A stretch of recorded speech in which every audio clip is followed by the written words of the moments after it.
Buenas tardes a todos y para todos un saludo de paz y bien. Poquito a poquito vamos avanzando por la Pascua, poquito a poquito y con mucha prudencia también vamos superando esta época dura de pandemia en la que tenemos que seguir, lo digo desde aquí, desde este lugar, rezando por los enfermos, por los difuntos, por sus familiares.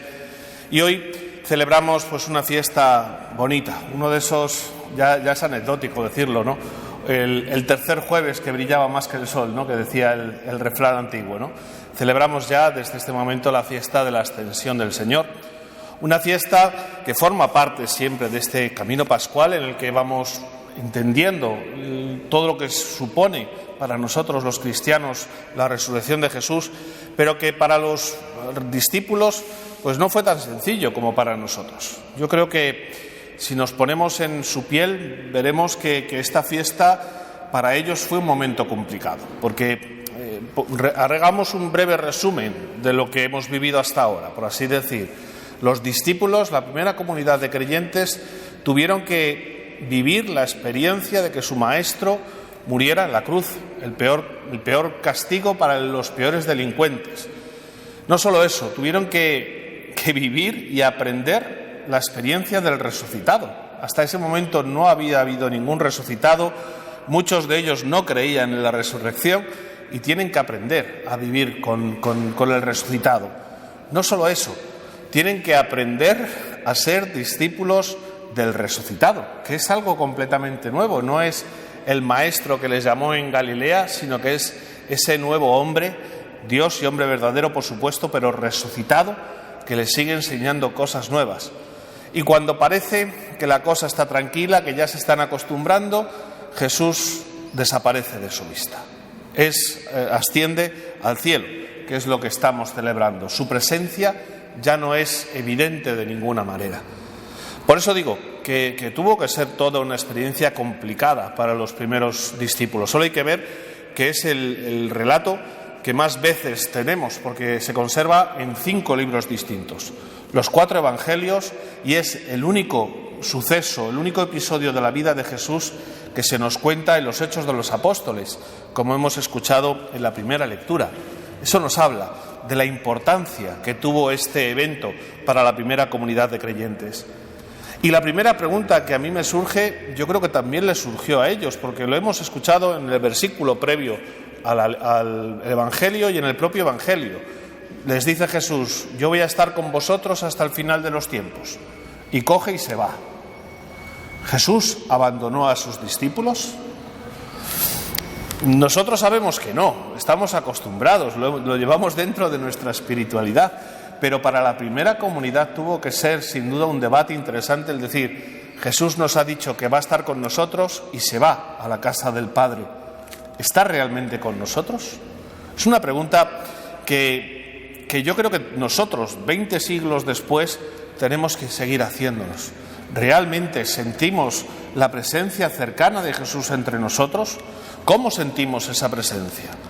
Y para mí la respuesta, o por lo menos parte de esa respuesta, porque creo que tengo que seguir profundizando en ella, es que Jesús no puede dejar de amarme. Por eso sé que está conmigo. ¿Pero qué significa que Jesús esté conmigo? A mí me parece una pregunta interesante que deberíamos contestar en nuestro día a día. Y además, esa nueva relación con Jesús, esa distancia evidente que hay entre los apóstoles y Jesús resucitado, les obliga también a los discípulos a cambiar. Ya no les sirve lo que había vivido hasta ese momento, sino que la comunidad creyente, la comunidad cristiana, tiene que empezar a vivir de otra manera. Ya no son solo seguidores de Jesús. Jesús no está con ellos. Los discípulos pasan a ser los constructores, pasan a ser los arquitectos, pasan a ser los responsables. Porque hasta ese momento podemos decir que los discípulos estaban en la escuela. Tenían al maestro que les iba enseñando, que les iba animando, que les ponía deberes, que les corregía, que les evaluaba. Pero ahora ya no. Eso ya se ha acabado. Aunque Jesús está con ellos, al mismo tiempo los discípulos tienen que comportarse como si Dios no estuviera. Es una frase de un teólogo alemán que a mí me gusta mucho, que se llama Dietrich Bonhoeffer, que murió en los campos de concentración nazis. como si Dios no estuviera. Tienen que tomar el timón de la Iglesia, de esa Iglesia fundada por Jesús, y ser los responsables de que la cosa funcione o no. Va a depender de ellos. Esa promoción, ese cambio, ese crecimiento, ese ascenso en la jerarquía, no sé cómo decirlo, es algo que también tuvo que ser un esfuerzo hasta que sintieron al Espíritu Santo que les animaba, ¿no? Lo que celebraremos la semana que viene. Y esto, que podría quedar como una anécdota, porque en parte lo es, esa experiencia no fácil que tuvieron que vivir los apóstoles, yo creo que esa experiencia nos tiene que servir a cada uno de nosotros. Nosotros tenemos que ponernos en el lugar de los discípulos, por la sencilla razón de que cada uno de nosotros somos los bautizados, somos los creyentes, somos los discípulos, somos la comunidad creyente, somos iguales que aquella primera comunidad de creyentes. Cada uno de nosotros no es solo un seguidor de Jesús, que tiene a su maestro, que le indica, que evalúa, que...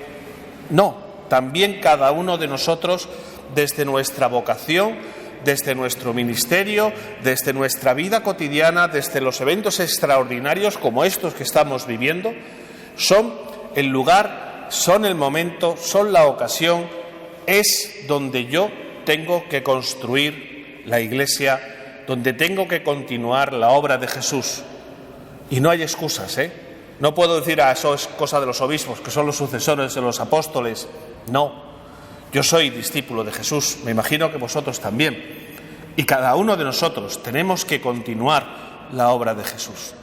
Por eso, la fiesta de la Ascensión a mí me recuerda precisamente eso. Primero, que Jesús sigue con nosotros, que es necesario que nos demos cuenta de esa presencia de Jesús entre nosotros, que también somos parte fundamental, indispensable de la Iglesia, que no somos el Papa, ni falta que hace, que no somos obispos, ni falta que hace, no me dan ninguna envidia a los obispos. Somos creyentes, somos discípulos, somos amados por Jesús y somos llamados por Él a construir el reino de Dios. Eso es lo que me recuerda esta fiesta, mi responsabilidad personal e intransferible de ser continuador de la obra de Jesús. Y recordemos una frase de Jesús que a mí personalmente me gusta mucho, que escuchábamos la semana pasada. Os conviene que me vaya, porque vosotros haréis mis obras y aún mayores, nos dice Jesús. Pues hermanos, no tenemos excusas, tenemos que hacer las obras de Jesús y aún mayores. Que así sea.